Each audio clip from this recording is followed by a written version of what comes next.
इतिहास इतिहास बिल्कुल, इतिहास में सब कुछ होता है। इतिहास बोध देता है हमें जीने का, हमने गलतियों का एहसास कराता है। तो क्या लगता है अभी स्वतंत्र होने के बाद में और गणतंत्र होने के बाद में हमने किस किस प्रकार की गलतियां की कि आज तक 75 वर्षों के बाद भी लोकतंत्र में कई प्रकार की खामियां दिखाई पड़ रही? इस दिशा में आपका क्या विचार? जैसा कि संजय भाई ने अभी कहा और अन्य शिक्षकों ने भी कहा, लोकतंत्र जो है ना वो निरंतर चलने वाली प्रक्रिया है। एक बार में आप आशा नहीं कर सकते हैं कि सब कुछ ठीक हो जाए और आशावादी नज़रिया रखना चाहिए। तो हमारी सरकारें इस दिशा में प्रयास कर रही है। जैसे जैसे जागरूकता बढ़ रहा है, हम देख रहे हैं कि मतदाताओं का रुझान बढ़ रहा है, मतदान का जागरूकता बढ़ रहा है और ये निरंतर चलने वाली प्रक्रिया है। एक बार आप इसको जो जितने भी विकसित देश है उससे आप तुलना करेंगे तो आपको लगेगा कि नहीं, कुछ चुनावी मुद्दा जो है मतलब कास्ट लाइन पे वोट हो रहा है, धर्म के आधार पे भी वोट हो रहा है।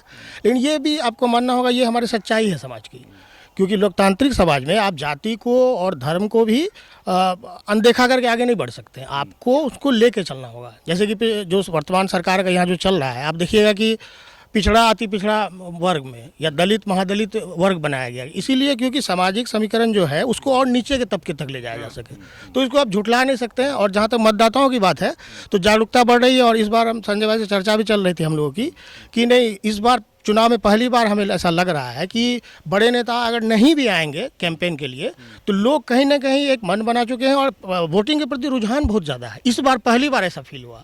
हो सकता है सोशल मीडिया के कारण भी हम लोग को ऐसा दिख रहा होगा, लेकिन आम लोग अवेयर है, उनका दिमाग सेट है कहाँ वोट करना है, कैसे करना है। ये पहली बार दिखा। इससे पहले 20 तक हम लोग ऐसा नहीं दिखता था। इस बार 25 में बहुत चेंजेस आया है और लोग, हमको लग रहा है कि नहीं, मन बना चुके हैं और बहुत ज़्यादा उनको अब कन्विंस करने की आपको ज़रूरत नहीं है कि बड़े लीडर आएंगे बताएंगे कि आप ये दिख रहा है। इसी बीच एक परसेप्शन बढ़ाने की बात हुई, वोट चोरी की बात, संविधान की बात, इसको आप किस रूप में? नहीं, मुझे लगता है कि ये अतिशयोक्ति होगी। वोट चोरी कहना ये हमारे संवैधानिक संस्थाओं पे एक प्रहार करना है जो कि दीर्घगामी जो है आपको हानि पहुंचाएगी। ये लोग नहीं समझ पा रहे हैं कि आप छोटे लाभ के लिए, हाँ एक दो जगह जैसा कि आलोक सर ने भी पहले और लोगों ने भी बताया कि खामियां थी जिसे चुनाव आयोग ने दूर करने का प्रयास किया और ये निरंतर चलने वाली प्रोसेस है। क्योंकि आप जो SIR हो या फिर मतदाता शुद्धिकरण, ये चुनाव आयोग का अधिकार है, ये उनको संविधान ने प्रदान किया है और ये होना चाहिए, निरंतर होना चाहिए। और इसको आप इस तरह से कहिएगा कि वोट चोर हो रहा है या किसी एक पार्टी के पक्ष में जा रहा है, तो दिक्कत क्या है कि इस तरह की बात अगर बार बार दोहराई जाएगी तो कहीं ना कहीं संवैधानिक संस्थाओं पे आप प्रहार कर रहे हैं बिना किसी ठोस सबूत के।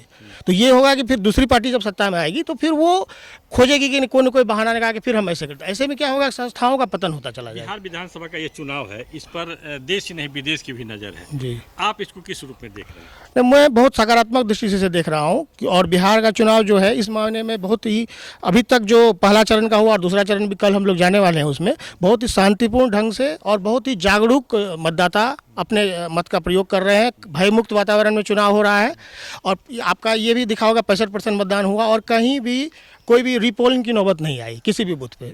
तो ये बहुत ही सकारात्मक संदेश है। मैं बहुत सकारात्मक, देखिए ये मारवाड़ी कॉलेज के बुद्धिजीवी प्रोफेसर सोचते हैं कि संवैधानिक संस्थाओं को आप कटघरे में मत खड़ा करिए, उसके प्रति अविश्वास का वातावरण मत बनाइए, इससे लंबे समय में बहुत हानि क्षति हो सकती है।